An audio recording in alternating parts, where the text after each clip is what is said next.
Hello and welcome to the Rugby Through the Leagues podcast. This podcast wants to shine a light on rugby that is not shown in the mainstream media. I'm Carl, I'm an avid rugby fan and regularly injured player. Thanks for joining us on the next instalment of Rugby Through the Leagues podcast.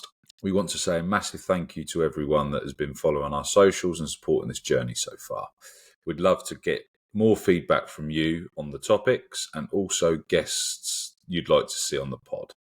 This week, we have another great guest on. We have Si Pickett from the Purple Cobras. A little caveat to this intro. The interview was recorded a week or so ago, so some of the events in the interview have now actually happened. They must have been listening in. Also, hope everyone watched plenty of rugby over the weekend. There was some great games out there. Army-Navy was another huge spectacle on and off the pitch with an absolute barnstorming finish. Another game of two halves was in the Copa del Rey final in Spain, where Burgos overcome Valladolid by 1 point. Norway didn't manage to get a win on home soil to kickstart their campaign, unfortunately. Moldova beat Bulgaria to secure their playoff spot in the men's conference with an exceptional team try in the process. Moldova now get the opportunity to take on Luxembourg in the playoff match at the end of May. Malta backed up their recent victory against Cyprus with another victory in the return leg. Bermuda hosted the Cayman Islands, but unfortunately for them, they suffered defeat against the guests on home soil. Sri Lanka, massive celebrations out there by the looks of it again, also won their fourth Asia Men's Championship Div 1 title after managing to beat Kazakhstan at home. After that little run through of rugby across the globe, we have now our special guest interview to discuss about Purple Cobras, the Sevens scene, epilepsy awareness, and is Welsh Rugby dead? Hello, and after the little intro there, we've got Si Pickett, who's another club stalwart from my old club at Gosport Fareham, and creator of the Purple Cobras Sevens team. Obviously, great to have you on, Si, and obviously be able to share the love about the Sevens game, where you sort of began at Gosport, and sort of go down the Sevens route and see what it is, and ask a few questions around whether it is the saviour of rugby that World Rugby are looking at the minute, and what the Purple Cobras have in store this season and for the seasons to come. So, well, thanks for coming on, mate. It's great to have you here and putting some time aside to talk to the wider rugby community as well, hopefully. So, yeah, you're welcome, mate. We'll get into the first question, mate. What got you into rugby and the journey that embarked upon that afterwards? So I didn't really have any choice in the matter, if I'm honest. The old man, being Welsh, obviously played locally in Wales. He joined the Navy, so spent most of my life down in Gosport. So at the ripe old age of 8, I was sent down the rugby club. Remember my first session was with the age group above, which probably wouldn't happen these days. But not quite, no. No, got stuck in, and I've loved it ever since. Been with Gosport now for 30 odd years. Had a little flutter elsewhere. Played for US Portsmouth for a season, and then had a bad knee injury in 2000, which stopped me playing for quite a bit. I managed to eke out one more season with Lockheath Pumas.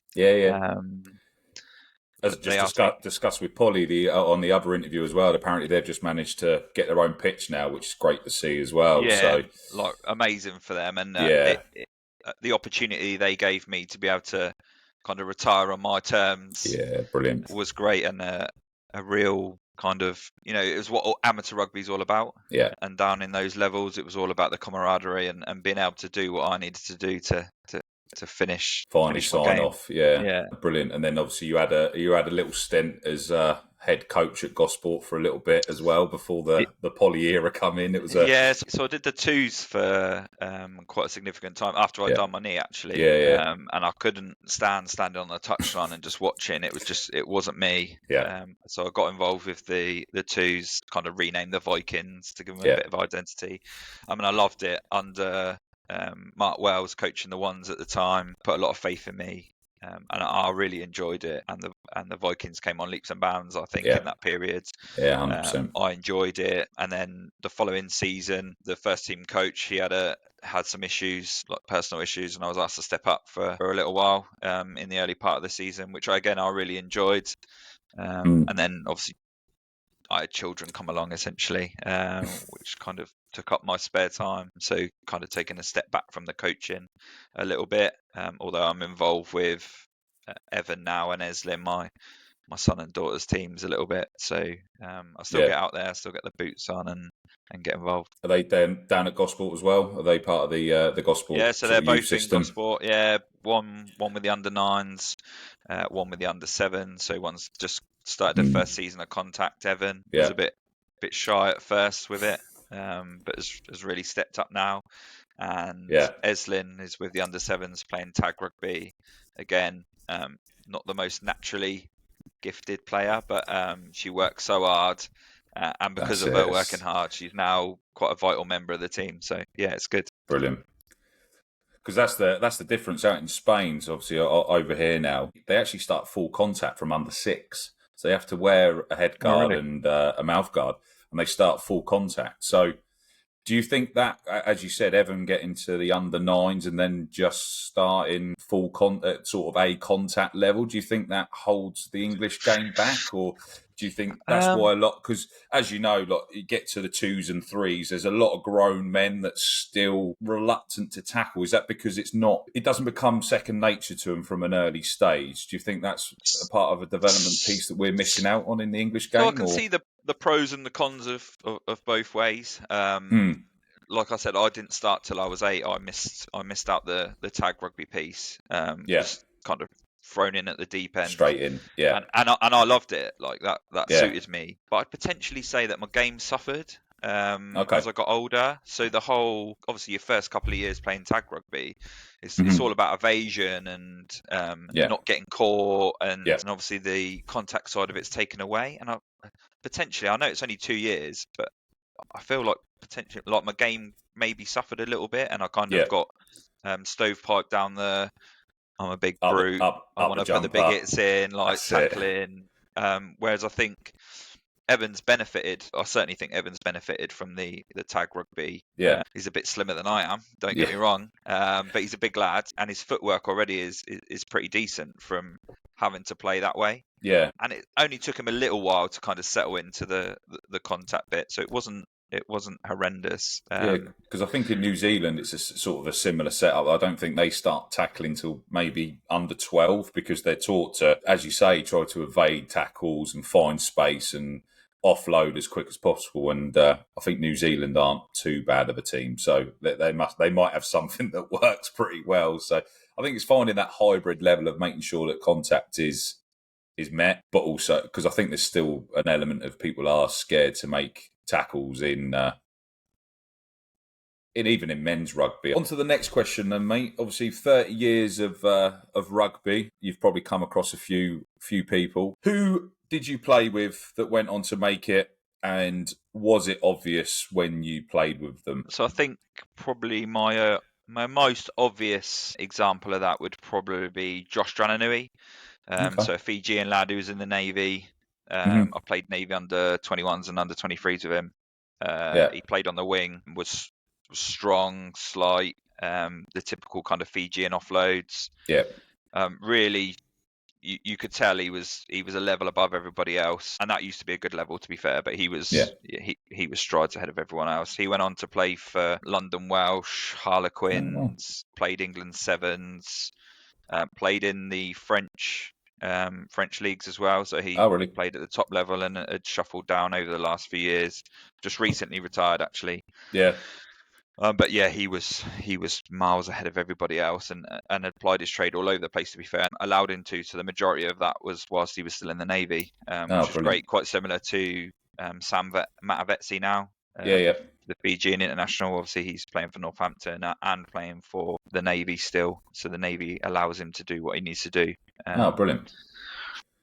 That seems to be a fairly common theme with the armed forces, because was it Rockaguni or Rockaguni, the army, and obviously he did okay, didn't he? So, Yeah, not bad. do you think there's there many more that are coming through the system? Do you sort of keep your eye on what's available in the sort of the Navy squads, etc.? Is there any ones that are going to come through that are going to sort of blitz through past everyone? Yeah, there's a few good young lads. Quite a few of them are currently playing kind of at the National League level. Okay. So Ed Pascoe plays for Red Roof. There's a few others dotted around as well. Plymouth Albion normally pick up quite a few players because of their links to the Navy in that area. So yeah, there's a few around. Just a good side now in the Navy. Gone are the days where they used to get walked over by the Army. That's become a lot more of a professional outfit than it ever used to be. And the lads are playing at a decent enough level to be able to play week in, week out, so that the Army Navy fixture isn't a shock. And I mean, you're getting 60,000 people watching it. It's obviously going to be a decent level. 100%. There's some exceptional players that turn up, and as you say, being able to create that as effectively a full-time activity. And the lads being able to play week in, week out probably has come on leaps and bounds. Even the under 23, he's got under 23s and under 21 system. Yeah. So you've got a proper system coming through now. And when I was back in England, I used to pop along and watch some of them, and some decent level. The Tri Services Cup was always a decent one to go and watch down at Barnaby Road and stuff like that as well. So there's a good system within the Navy to, as you say, actually actively challenge the Army in the Army Navy games now. Was there anyone that you played against as well that went on to make it? So I never got to play against Carl Sinclair. Obviously, he went on and done pretty well. I think probably I'm trying to think who my obvious choice would be from that. Obviously Trevor Leota, but that was in a rugby league environment when Gosport had a rugby league side. Trevor used to play for London Scholars, I believe, just to keep his fitness up during the summer. He didn't like his fitness, so they got him playing rugby league, and just to get him out and about and burning some calories, essentially, I think. Yeah. So we played against him. Oh, brilliant. For Gosport Vikings, so that was good. Oh, quality. Next one then. Who did you play with that didn't make it but should have, and why? Most people will know them. The two DeGan brothers, both of them, for Gosport and Fareham. Wayne was in the Navy for a little bit and obviously been on the Navy scene. I think it's a real shame, really, because I think that's where England get it wrong.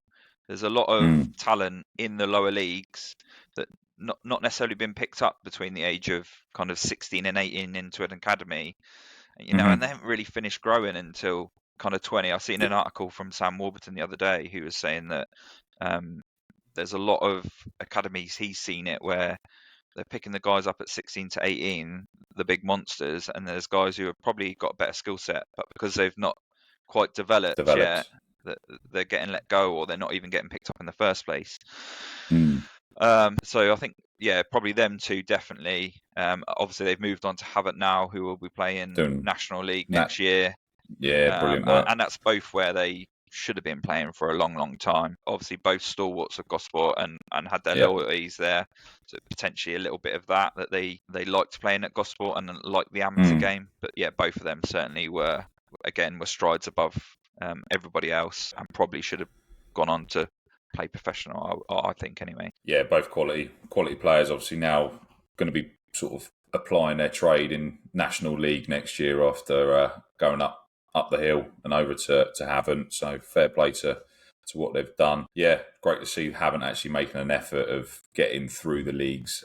How far do you reckon they can go? Because they've clearly got the confidence on the roll, and they've got a good development of players over there as well. Yeah, they've got an excellent mini youth section over there for starters. To the point where they've got like waiting lists for teams, which is just unheard of. Certainly back in my time, and they've obviously got the ground, the one stand. That would probably be the one place where they could develop a little bit further. Is kind of the stands and the capacity to be able to get supporters in the ground. They've got the 4G pitch, which really suits them as well, the kind of rugby they play, and great for the community. Obviously, the community gets to use it. A lot of the other local rugby clubs get to use it on an ad hoc basis. So it's good in that regard. I think certainly they could do well next year. I don't see them falling straight back down. I think they'll do well, and it's good to see 3 or 4 Gosport guys over there that have, developed through our mini youth, stepped up. Obviously, Wayne and Wes went quite late, the 2 Dugan brothers, but to see Rory Penfold over there doing well. Captain of the twos over there, I believe so, yeah, and obviously getting quite a bit of game time with the ones as well. And then obviously Sean Shepherd, who's had an incredible season. I could see him going on levels again. I think he'll probably stay with Havant and try and move Havant along. I think he was another one that had an injury probably at the wrong time. Then he did his knee, but I've played with Sean, and you can tell he's a different gravy. And if he didn't pick that knock up, do you think he could have gone on and matched what the Dugans sort of should have been? Yeah, without a doubt. Obviously Joe Batley, a Gosport graduate. So Joe Batley's obviously gone on to play Premiership Rugby, Gosport and Fareham graduate. From what I saw of him as a youngster, Sean was certainly in the same ability in terms of talent wise. Obviously Joe's a little bit bigger and is a bit of a monster, to be honest, playing second row and in the back row. But Sean certainly has got ample amounts of talent. I mean, I think he scored 20 tries for Havant this season from hooker, which and not all of them are the stereotypical kind of hanging on to the back of the maul. He's scoring them from all sorts of places. He can find some space out of nowhere, Sean, as well. And trying to tackle him is it's a lot of admin. He's built well to get a bounce to tackle, and he ain't afraid of making one either when he's on his game as well. He's phenomenal. Yeah, so I think Havant will do well. It's on one hand, it's kind of Gosport used to play Havant like regular at the same level 5, but we've got to understand at Gosport that where we are in terms of geographically makes it difficult to recruit, and it's all from internal. But to see a club down this area making strides up the league, I know it's Havant. I know, but we all know that it pains me a little bit. But it is great to see this. It's great to see this area kind of moving forward in terms of rugby. So, no, brilliant. So obviously, getting on to the Purple Cobras, mate. Obviously, you started up the Cobras. It was a sevens. Was it Worthing Sevens? Was it just after the Worthing Sevens that we went to back in the day? I think so. Worthing Sevens, I think, was Worthing Sevens was the first outing for Purple Cobras back in 2000. Yeah. So started the team, quite a Gosport nucleus and a base of players. But my daughter has epilepsy, so I thought, well, what better way than to start a charity sevens team to kind of spread the word and raise some money. Perfect. Fortunately, she's under control with medication now and is beginning to be weaned off it. But I still feel really strongly and passionate about the message that we're trying to move on. There's not a lot known about epilepsy. A lot of it's genetics based, where there's not a lot known about genetics. People don't fully understand epilepsy either. So everyone kind of has the impression it's the flashing lights and people having seizures on the floor and then all like that. So my daughter has absent seizures, or did have absent seizures, where she was staring into oblivion and you just couldn't get her attention. So she looks like she's just not concentrating, but she's actually having an episode. And then myoclonic seizures, which are kind of twitches. There's loads of different types of epilepsy. And people aren't really aware. And then even kind of the first aid piece, so people aren't really aware what to do sometimes with the first aid. They just, again, they see the generic kind of having a seizure on the floor fits. People can deal with that, but they don't know how to deal with the other type of seizure. So we try and spread the message. And again, Sevens has a festival feel to it, so like music festival feel to it, and people just get randomly chatting over a beer. So we just thought, what a better way than to spread the message about epilepsy through the means of sevens rugby. And obviously the Purple Cobras ain't a bad sevens team, mate. They've won a few tournaments back around, and what's the plan for this season? Where can we see the Cobras out and about? So we've done all right. We are a social side, so we try to not stay away from the elite circuit, but it's not what we're about. We sometimes get lumped in with the elite because of dropout. So I had it at House of Hope, not last year, but the year before. we were lumped in with Wild Dogs, who are a top team on the elite circuit. Okay. Held our own. So yeah, we do all right, but we're very much about the social. We've won a few tournaments in our second season. 2000 COVID put pain to us a little bit, obviously, which was a little bit of a shame. But we've slowly grown. This summer we're out in Winchester in May in a couple of weeks' time. We've got Havant Sevens in the middle of June. We're looking to go to the Isle of Wight Sevens in July. I think that's pretty much confirmed. So that's turning into quite a big tournament, kind of on the levels of trying to knock on the levels. Where's that held? Is that over Venterside or is it Ryde? Ventnor, I believe. Okay. So again, they have a camp out as well, because obviously you got so we're to get over there, isn't it? Yeah, so we're getting the caravan site. So we've got a caravan for a couple of days, kind of treating it like a mini tour. Yeah, brilliant. So proper kind of amateur rugby stuff, a few beers, kangaroo court. So yeah, it should be good. What, in the caravan? The kangaroo? Imagine the state of that in that caravan after that. I don't think they'll be too happy with us for that, so we might do that elsewhere. But yeah, so we've got that. House of Hope we're going to again. We should add a couple of more dates in between, and then we've got. So where's House of Hope? Sorry, I'm a little bit out. Saracens Amateurs. Oh, brilliant. Okay. So up in London, again a great tournament. So they're a charity-based tournament. We went a couple of seasons ago. Really enjoyed it. Invited us back again this year. So yeah, brilliant. Taking the plunge, and we're going to go again. Oh, cushy. So obviously you did tap on the COVID and the pandemic piece. How many sort of 7 seasons were sort of affected by that? And do you think it's taken a little bit longer to rebuild the team, or is everyone sort of, as soon as it was ready to go, everyone was back out? So I think we've probably lost 2 summers, I would say, to COVID. Mm-hmm. Yeah, it has taken a little bit longer to build up, and obviously our nucleus of players is slightly changed as well. Yeah. So your older guys that we had kind of in 2019 are either retired or on the verge, not really enjoying their sevens anymore. Shall we say? So we've had to kind of build up the younger nucleus of players and the player base, albeit it's Gosport based. We are getting players from all sorts. So we've got a lad who was a former epilepsy sufferer as well. Oh, okay, brilliant. Coming from Tring to play in Winchester. So brilliant.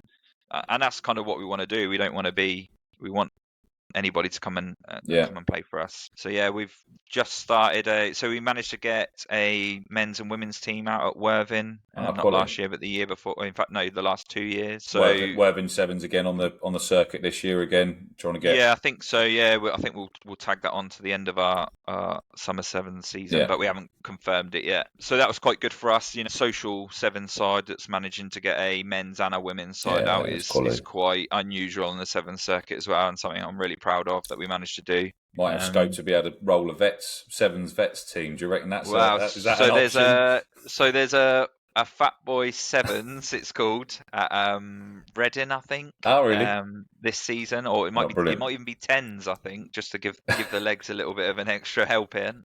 So we're looking. We probably might go to that. It's just quite tight schedule. That's all. Yeah. But, yeah, we're game for anything. I mean, we've last season we played a 15-a-side match against Ripples of Compassion. Okay, another charity that's quite close to a lot of Gosport heart. So we got out for the first time ever as a 15. Brilliant. Side, and we're looking to do that again at the end of July. So yeah, we're making small strides and getting there. And eventually, we want to try and get our own tournament down in Gosport. So either at Gosport Park or one of the local military establishments. So Collingwood might be an option with their playing fields, I think. So that's where we want to try to get to. Obviously, small steps. I think we'll get there. No, it's obviously with the blip of the pandemic in between, you could have probably been at that point by now potentially, because it's a massive part of the Gosport sort of ethos, and even the surrounding areas. You said people coming down from Tring just shows exactly what you guys are trying to push forward and spread the word. So obviously, I know you mentioned earlier about trying to spread the word of different parts of epilepsy, and we sort of touched on people who only know about the seizure on the floor and that sort of stuff. What would be the way to treat the other epilepsy? Is it episodes or attacks? I don't know what the terminology. I would label them as episodes. But a lot of people a lot of the time it's just kind of comforting people Okay. and allowing them to get through that period as they need to. And then obviously if it goes on for, I think they normally say longer than 2 minutes is kind of where you need to start worrying and kind of an ambulance. Okay. But people like to try and shake people out of seizures, which I It's like know trying to sounds wake a baby, ridiculous, isn't but it? You yeah, never like wake. exactly. And it's kind of, especially with the absent seizures, people kind of like, oh, what's going on? And Right. it's just kind of let it pass and Yeah. then through. But we when we go out on our tournaments, we normally have the gazebo up. We Yeah. set up the tables with the information of first aid information, and we set up. We also take kind of contacts, because there's a lot of. So recently, one of our players, his nipper, was diagnosed with infantile spasms, Oh, okay. which obviously when they're a baby, and that's the type of seizure, and when they're a baby, they can't tell you what's going on. No. And as a parent, you're really worried. Like, Yeah. you don't know what's going on, you don't know who to contact. So we kind of take the leaflets for the help. So things like Young Epilepsy and Epilepsy Society and the Epilepsy UK research leaflet. So there's kind of point of contact. So we like to signpost people as well. Yeah. Because it's so common. People don't realise how common it is. I think it's 1 in 50 people Really. have some form of epilepsy, which is It's quite a significant amount. yeah, Like one of it's a lot. the lads in the S16s at Havant over here, he suffers from it, and apparently he's having a scan because he's got the on either side that triggers or something. So sometimes one will pick it up, and he's under control with certain tablets, etc. But we just got to be aware that, as you said, like he has certain triggers, and we've got to adapt certain things around that as well. So it's just exposing people to all elements. As you say, most people expect flashing lights, that's it, people are going to drop to the deck, have a seizure, and then that's that. But there's a lot more awareness that needs to be spread around. So that's key. I never knew about the 2 minute sort of panic button. Not panic button, but you got to make people, you start, that's the trigger to get an ambulance and stuff like that. So there's also people kind of, because of the contact in rugby as well, people kind of disassociate, like if you've got epilepsy, you can't play rugby. Yeah. And Freeman, the England winger. Yeah. So he has epilepsy, really? but under control with medication. Yeah. And a lot of people don't know that. And don't get me wrong, there will be incidences where, I mean, I've seen kids that have like 50 epileptic seizures a day. That they're obviously not going to play rugby, but there's certainly avenues still to. I say my daughter plays tag rugby. Yeah. So even if you can't do the contact, there's still avenues to play tag rugby, touch rugby when you're older. Yeah. Walk-in rugby as you get even older. So there's still avenues to be involved in the game, but without having to do the contact. Yeah. And then even then, if you do suffer, if you're under control with medication, there's still the opportunity to potentially play. Yeah, it's brilliant. So obviously, I did brush on it earlier. World Rugby is sort of trying to brand the sevens scene as potentially the saviour of rugby by trying to push that. I did discuss this with Polly the other day as well. Do you think sevens is the saviour of rugby, or is that the T20 of rugby in equivalence to cricket, or do you think there's something needed in between, or are they two completely separate scenes of this beautiful game? Currently, I just think they're two completely different parts of the game. Mm-hmm. Could they be closer? Yeah, quite possibly. Is it the saviour of rugby? I'm not convinced. No. I mean, I know there's a lot of. It's worked so well in cricket, the kind of the shorter formats, the colours, the fireworks, the Friday night games, double. Yeah, that's it. Yeah, so I think there's a lot we can learn. And again, I think England's, certainly the UK and Europe actually in general, is a bit of we're kind of halfway house, I think, with rugby. We've gone to the professional game where we want players to be paid, but then we try and hang on for grim death for the traditions. And yes, I'm obviously old and bold. I like the traditions of rugby. Yeah. We all have the stories from that don't happen these days. Yeah. But I think we need to move with the times. We've not got many characters in the game. No. And if you look at things like the NFL, where they fully exploit, and don't get me wrong, obviously you've got the masses that watch NFL. Yeah. But we've got to attract more to the game, and currently I don't think there's enough going on to do that. No. Joe Marler's a great example. So because he's a bit of a character, people will know who Joe Muller is, even if they're not rugby fans. We just need more and more of them. Lewis Rees-Zammit's another one, albeit it's because he's a pretty boy and he's gone to American football. Everyone knows who he is. And I just think we need some more people like that, people that are willing to say what they think and a bit more character involved rather than the generic media answers that are given out. And again, same with I think England made strides with the rag and bow man at one of the games, and doing that, I think that makes a big difference. That gets the kids involved. It makes it more of an event. The NFL do it with the halftime shows, and I think we just need to keep going in that direction. I think. Do you think that's because it's not available much on the telly? As I sort of mentioned the other day with Polly's interview as well, that you got your mainstream, and then after that, unless you're part of the Championship Rugby or anything, it's not really readily available. Like the Rugby Europe Championship, you got obviously Spain, Georgia. That's all available online to watch, but because it's not on the telly, it's a lot of admin for people to go and chuck it on. As you said, we don't shine a light on the wider game, and once you're in the England the Premiership, you've got that. Underneath that, we don't have anything to underpin a development path for people that are shot for the stars but not quite made it.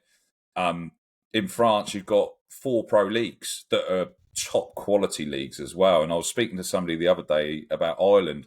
So basically, if you don't make it into the provincial sort of setup by about 18, you miss out, and then you fall into the All Ireland League as well, which you still make a living off. But there's some top quality players in there, but they're automatically discounted, and that's as far as they're allowed to go because they've not made it through to the likes of Leinster's development squads, Ulster, etc.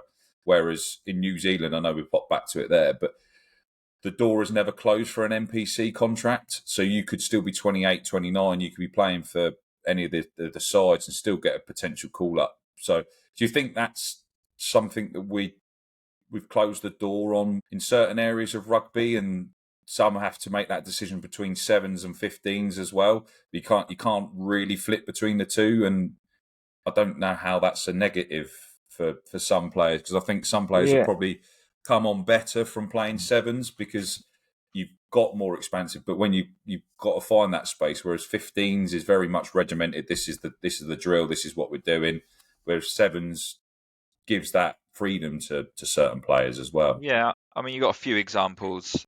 People who have played 7s that have gone on, mainly the Kiwis, to be fair, in kind of your surveyors. Yeah. Obviously, DuPont's doing things at the moment, but for the best player in the world currently, it's taken the best player in the world to be able to flip between the two quite easily, I would say. Yeah. I think it's Sonny Bill Williams even said, like, it's literally a completely different sport in terms of the fitness that is required. Yeah.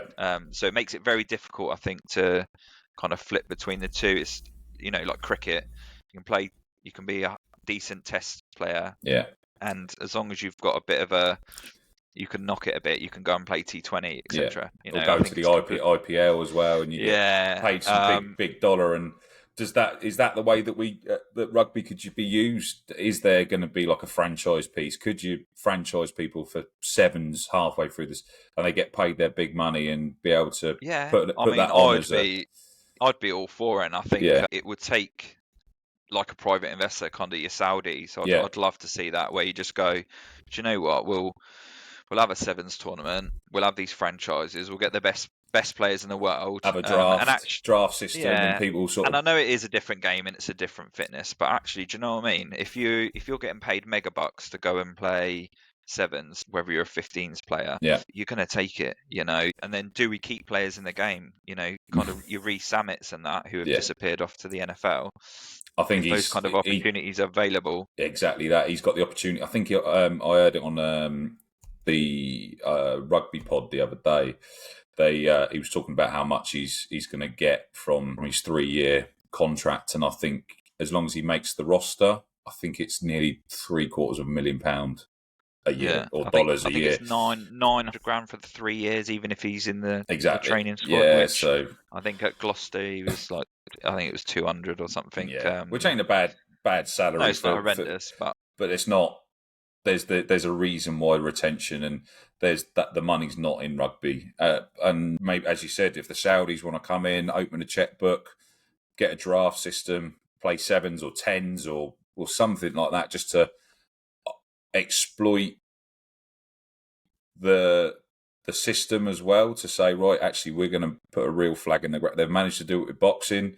Obviously, they've done some mega shows out there, and some of the undercards were so poor leading up to it because they didn't have the money to put multiple, and that's why a lot of people have probably gone to the likes of UFC, because I think UFC 300, I think they literally had 10 world title fights on one card, whereas boxing and stuff is pretty much one or two at a push. But the Saudis are obviously trying to push that forward, which is great to see. Obviously, there's a lot of political underlying with that, with the sports washing, and but that's for somebody else to probably discuss, to be honest, because we want to see this beautiful game grow. And if somebody's able to shine that light on it and put some money in the players' pockets, because a lot of them aren't going to last that long. There's players still retiring at 26, 27, and as you said, if he, like Lewis Rees-Zammit, who's only on 200 grand, if he can go and get 3 years at least in the NFL, and he could still dot straight back into rugby. He's got that ability. Like 3-4 years in the NFL, comes back, he's made his money, he can go and still easily make a mark on the rugby scene quite easily. So it's I think that, as you said there, the Saudis are potentially the one. But do you see it? Is it going to come? I don't know. Stranger things have happened. I think they're trying to get involved in the snooker at the moment. Okay. So, if they're getting involved in snooker, what's stopping them getting involved in a high adrenaline sport like contact sport? I wouldn't rule anything out at all with them at the moment. The opportunities where players get dropped off from academies and then they're not found again. I find it. I really struggle with it because very rarely do you see somebody who's playing. I think who was one of the England scrum halves who played for Bedford Blues. I think was his kind of development, and then got picked up. That's so rare. Yeah. It's so rare. Whereas if you look at kind of football, and again, it's probably to do with the exposure, kind of the TV exposure and the YouTube highlights now kind of thing. You could have a lower league championship player that you go, well, hang on a minute, or a League One player. They're banging some goals in at the moment. Like, let's give them a go. Paul Mullen done it. He dropped down to the conference, and obviously where he's got with Wrexham, there's people having conversations whether to sign him as a championship striker again. He took a dip to put him where he is, and obviously they've brought mega sort of highlights to the game in that sense, the lower league, because they've obviously got the Disney Channel, they've got all of the Disney Plus video and stuff, which allows them to shine that light on. Do we need a Hollywood investor that comes and buys something like Wasps that's fell through? But where are they going to get the return? And that's the question, because I think next season they plan on TNT are going to play every single Premiership game on the telly. Oh, really? I think they've got every single game is the plan. But does that mean it's at the detriment of? Do you get to watch one game, or are they going to have to move the whole structure? Is there going to be more games on Monday, Tuesday, Wednesday, Thursday nights? Are the fans going to suffer? Because a lot of people really struggle with the tradition of, that's it, football's on at 3:00 on a Saturday, rugby's on at 3:00 on a Saturday. If their club is then playing on a Tuesday night, is there going to be a backlash, and do people go to the game and still put money in the club's pocket, or are they going to sit at home, and is there going to be a decline in the attendances to these games? Yeah, it's getting the balance right, isn't it, between getting people through the gates and seeing it live. And there is nothing better than watching live sport unfold in front of your eyes. Obviously being Welsh, going to Principality Stadium, there's nothing better in the rugby world for me than attending there. But if the TV rights are going to bring money in and add to the exposure, it's just getting that. We just got to be, I think, a bit more flexible in terms of what we're open to. We want to stay true to our traditions. That's what makes rugby different to football, and the respect for the referees and the shaking hands afterwards after you've been into battle with each other and having a beer in the changing rooms afterwards together. That we want to keep all of that, but we do need to move with the times. If the game's going to remain professional, which clearly it's going to, then we've got to move with the times. And if TV rights and moving games to a Tuesday, Wednesday night are part of that, that'd be great to see. Personally, I'd see any problem with it. I'd love to see games on a Monday, Tuesday, Wednesday, rather than chucking the football on or something like that. You can just chuck a game on a Monday, Tuesday. I think that would also increase exposure. It would disenfranchise some people from the traditions, but I think it would potentially, because TNT Sport, they're obviously trying to really push the game, and I think there's obviously, with the Champions Cup being on ITV and Channel 4, I spoke to Polly the other day, and he said he actually watched a couple of games because it was on terrestrial and it was able for people to see. So I don't think we do that enough. If the clubs market it correctly, like midweek, you get your kids in there for £1 along with an adult ticket, then I don't see any problems with it. The Football Manager do it pretty well. Don't get me wrong, obviously there's a lot more money in the TV rights, but you look at the Papa John's trophy at the Football Portsmouth, our local club. It's £1 for a kid and £8 for adults to go in, and you've got a night out with your kids for £10. If you market it correctly, I don't see the problem. I think that's the hardest thing though for the likes of Gosport, as Polly also mentioned the other day. The local Premiership rugby club is Harlequins. That's probably the closest, which is not an easy trip on a Saturday as it is, because it's Twickenham, it's the train, or you drive up, and to try and do that on a midweek game would be quite difficult for a lot of people from our area. So the likes of Havant, if they can carry on that and be able to sort of increase that exposure down south, that'd be brilliant to see a club pushing that echelons and open the door. Yeah, I mean, that's where, again, because the English game's slightly different in terms of the teams are established. It's kind of the traditional teams. Geographically, it's pretty poor. You've got your nucleus of your London sides, you've got your nucleus of your West Country sides, your Midland sides, and then you've got like Newcastle and kind of Sale, who I believe are both struggling as well financially. Anyway, so the spread of the top clubs isn't particularly great geographically, which then makes it difficult to access. Do the English RFU get involved and make it kind of a demographics kind of regional sides like Wales, Ireland and Scotland have done? I don't know.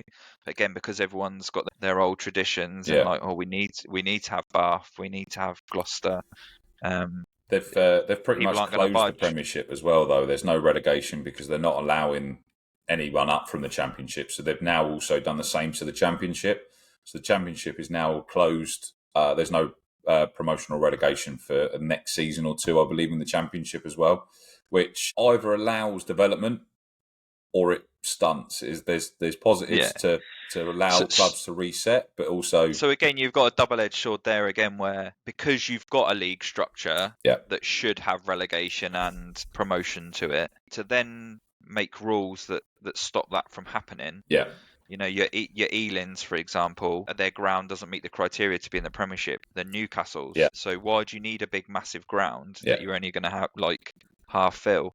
So Doncaster have got a proper outfit as well. They've got a proper ground and stuff like that. It's why if England women's are able to hold their games at Doncaster's ground, why can't Doncaster? I know their team's probably potentially not there, but why have we got to close the door? Why? Because it worked. It worked during COVID because obviously it was trying to reset the league. But now it's like it's an old boys club now, isn't it? If your face fits, you're stuck. And if you're not, and does that mean they're going to go bust? And it's half and half again. If you want to go down the kind of closed off, this is the 10, 12 teams that we've got in the Premiership, and there is no relegation or promotion. I don't see a problem with that, but the demographics of those teams needs to be better spread around the country. It can't just be the 10, the 12 that were already there in the first place. Yeah. And don't get me wrong, it's not as easy as just go in. Like, you're not here. Down and you're gonna play here because of the owners, etc. I fully understand that, but it's kind of I say it's halfway house. Yeah, because obviously you got the LV Cup as well. I don't know what it's been rebranded as now, if it has at all. A lot of that is more of a reserve teams basis. Would Do you think rugby would benefit from, similar to like an FA Cup system, where the Championship could have an opportunity to play against the Premiership team with a cup draw? And I know it's adding games, but do you sacrifice the like of an LV Cup for Cornish Pirates to go and play Saracens, or Ealing going to be able to go up to Newcastle, or Newcastle coming down to Ealing for a cup tie? Do you think that would have more of a attraction within the rugby community? Compared to an LV Cup, yeah, like without a doubt, like you say, it's kind of Roll your I get reserves it's kind of rolled Development reserves, Cup. but I get it as an element of its development as well. But in terms of attracting funding and people to the game again, I mean, imagine being down at, like you say, kind of a Cornish Pirates and Saracens are coming to town, kind of the gate that produces. I mean, ultimately, you need to have the product at the end of it, and if it's going to be like them getting tonked every time they go out, like every lower league teams getting tonked by the upper team, then which it doesn't happen like that in the football in the FA Cup. Yeah, like you magic. get the odd one where it's like 6-7-0 to the team that's the better team, but you get that FA Cup magic. If we can produce a bit of that, and like you say, Saracens are coming to town, London Cornish Pirates, or Leicester are going to London Welsh, or whatever it may be, and it just brings a bit of excitement. I think without a doubt, but maybe on a trial basis, for example, just to see how it we've got to try. How it works I think there's but we've got to some. try. This is the thing. It's almost like we're not willing to try in our game currently. Yeah, and I think probably the Welsh regions also have the same issue with the centralised contract, because I don't think the WRU also speak to the lower echelons as well within the regions, the clubs under that. Do you think that the Welsh, this is a proper hand grenade in here, but do you think Welsh rugby is dying? Do you think there's that disconnect between the WRU, the regional teams, and then grassroots underneath that? Is there something fundamentally wrong with the system? I've seen it firsthand. The team my dad used to play for back in Wales, Newbridge, they're in kind of, I suppose you class it as kind of tier 3 at the moment. Okay. It's kind of been broken up in half to go with tier 2, so half of the tier 2's coming down, and it's all a bit messy. Right. And a lot of the teams have like pushed back on it. At the lower level, WRU's just gone, this is what's happening. Like, cracked on. This is what's happening. Put your applications in. Less games. So the leagues have got like lesser teams in, so it's less games. Obviously, there's the bar revenue, etc. So as you go lower down, it's slightly better, but kind of that mid-range, I suppose the equivalent of kind of your national ones, national twos. In England, they're less games. So what's the reason behind that? What have they sort of publicised that? There's a bit of so the line that they've sold it with is kind of, obviously in Wales, struggle with the weather. A lot of the teams been in the valleys and kind of the pitches being horrendous, so it kind of frees up that kind of fixture congestion towards the end of the season. The other way they've sold it is kind of they want to reignite kind of tour matches, or like so back in the day, for example, like Newbridge were quite a decent side back in the day that my dad played for. They would go and play kind of London Welsh, Bristol, Gloucester as just one-off games, and the WRU's trying to sell it as like you can go and have them sort of games again, albeit obviously Newbridge are not going to play Bath, but you can go and have them games like against Clifton or whoever it may be. Are they trying to support? Are they trying to support that though, or are they just said that's down to the local club to try and push? And so they're like, that's up to you, essentially. So the opportunity for tours and friendlies, and it's just But then obviously the English game has got a fixture list, and they've still got to meet all of those requirements throughout. So exactly, it's not like it's adapted to the rest of the game. And do you think that's obviously now coming more apparent on the international scene for Wales? Do you think that's going to seriously hamper the development?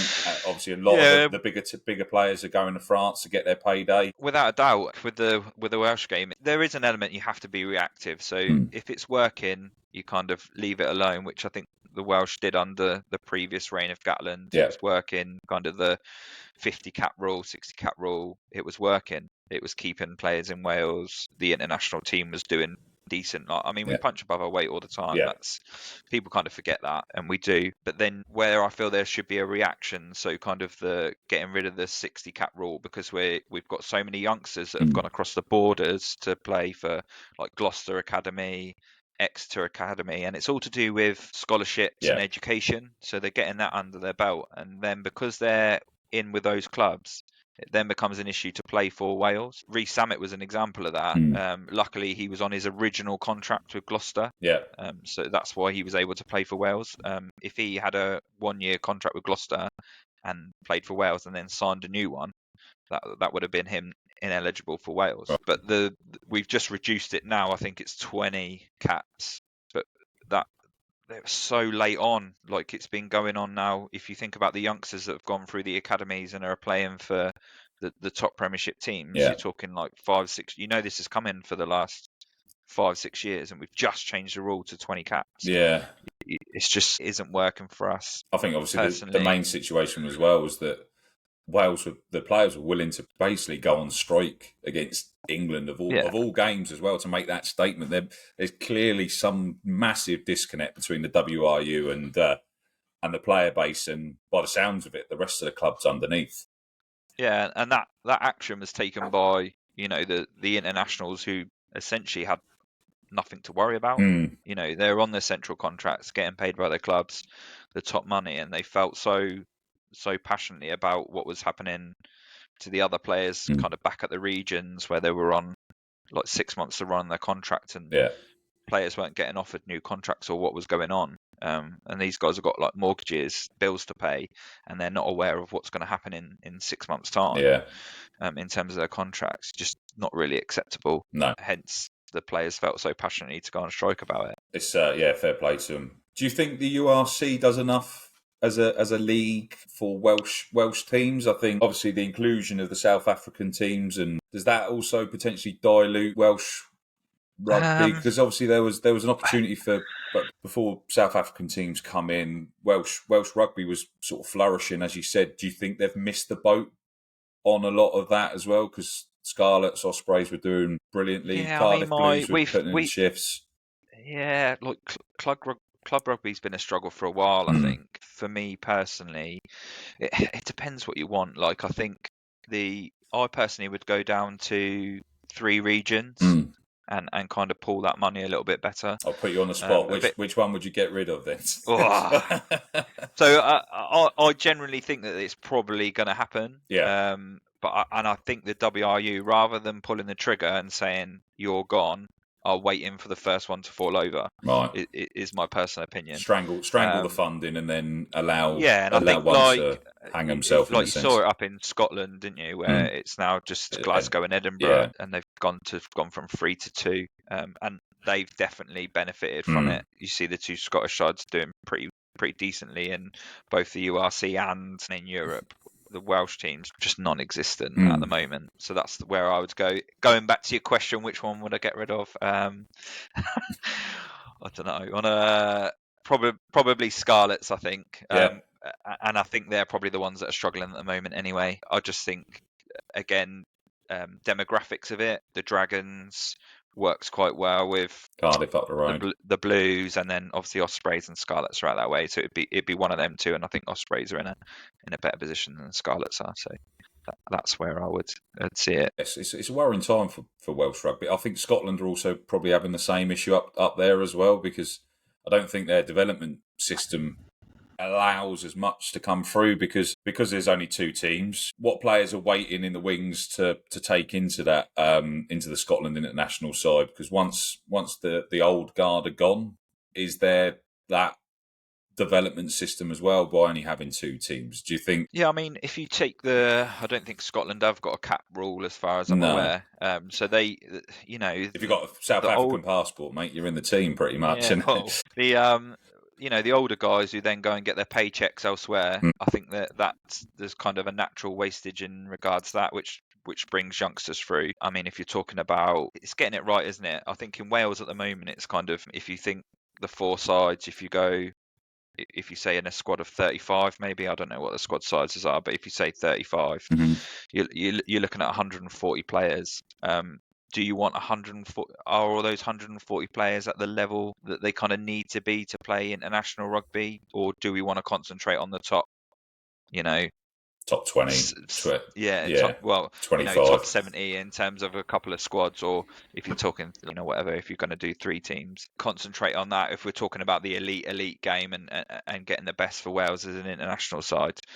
I think England have sort of brought back the England Saxons as well. I think they've realised that development piece has got to come back. Do you have Welsh, the Wales sort of got the same setup? Have they got a development team underneath? No, they're not looking at it at all. I mean, even I think the Sevens funding is cut for Wales, so Wales aren't even on the Sevens circuit anymore. Right. So even that as a development piece, which does work, certainly for kind of your back rowers and your back threes, I think it's a good development piece. Sevens. Yeah. So they've cut the funding for that, but yeah, I don't see a Wales A as such anytime in the near future. Do you think that would help? I think international exposure to a certain level would that bridge the gap, or is this is that a sticky plaster a little bit too late to now chuck in the mix? I don't know, to be honest. I think only again, it's one of those things that let's do it and see what happens, and if it's developing players over in the next, you do it for 2 years and you get half a dozen that come through, then you have to say it works. Yeah. I don't know, because of our player base is quite small. Mm-hmm. So I don't know if there is a requirement, by the time they've played under 18s, under 21s, are they then at a point where you're either in Wales or not, first team or you're not. England's slightly different, in my opinion, because of the player base you've got. I mean, it's constant arguments from the supporters, isn't it? Like, who should be in the England squad? Yeah. And it happens all the time. And I think, potentially there is an element of let's pull them in and give them a run out against Samoa, for example, or your Fijis, and not necessarily against your top nations. I mean, they kind of do that, don't they, on a Lions year, where England will go away on tour and it'll kind of be an England A side, because the main guys have gone away with the British Lions. So I think what they've... I saw a stat the other day. So the under-20s is obviously, a lot of countries use that as their development piece as well. And I think I saw a stat the other day, since 2003,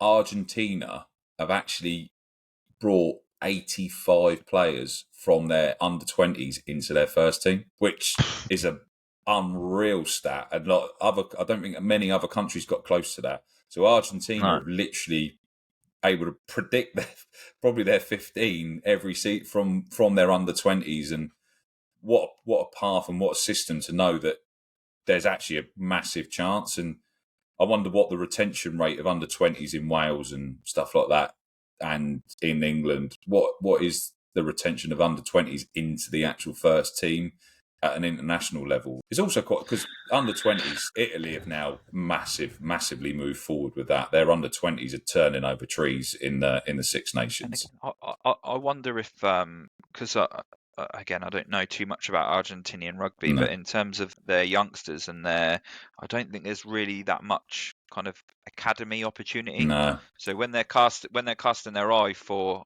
Argentina under-20s, they're literally looking at everybody. Yeah.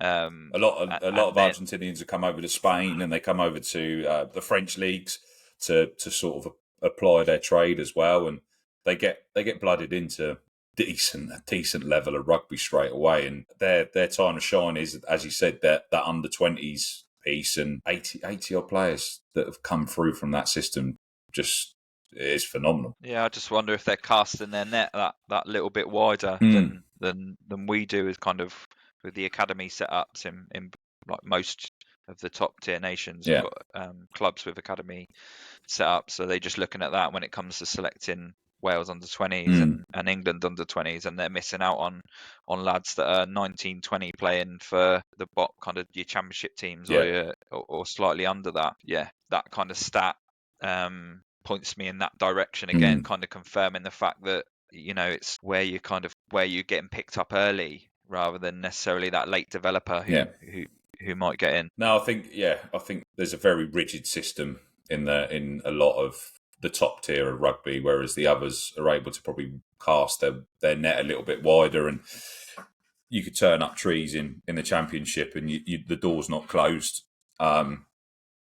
for certain countries. I think we've probably discussed pretty much everything, Si, to be honest, mate. And thank you so much for your time today. And great to shine a little light on the Purple Cobras and the epilepsy piece, which is so close to your heart. And when the pod goes out, we'll obviously get all the links and get it shared. And if there's any fundraising piece, we'll try and push that forward as well, mate, because it's a great cause, another one that's close to everyone in Gosport's heart as well. So it's a massive thank you for you to come on, mate, and share the love a little bit. Cheers, thank you very much. No worries, cheers. Well, that brings this pod to an end. If you've made it this far, I just want to take a moment to thank you for listening right through and to express my gratitude for following yet another episode of Rugby Through the Leagues. So in today's episode, we discussed with Si Pickett from the Purple Cobras, the Social 7 scene, the ambition to spread the word around epilepsy after his daughter's diagnosis. We also discussed his rugby journey, and the big question is Welsh Rugby dead? Which, by the sounds of it, according to a Welshman, that is correct.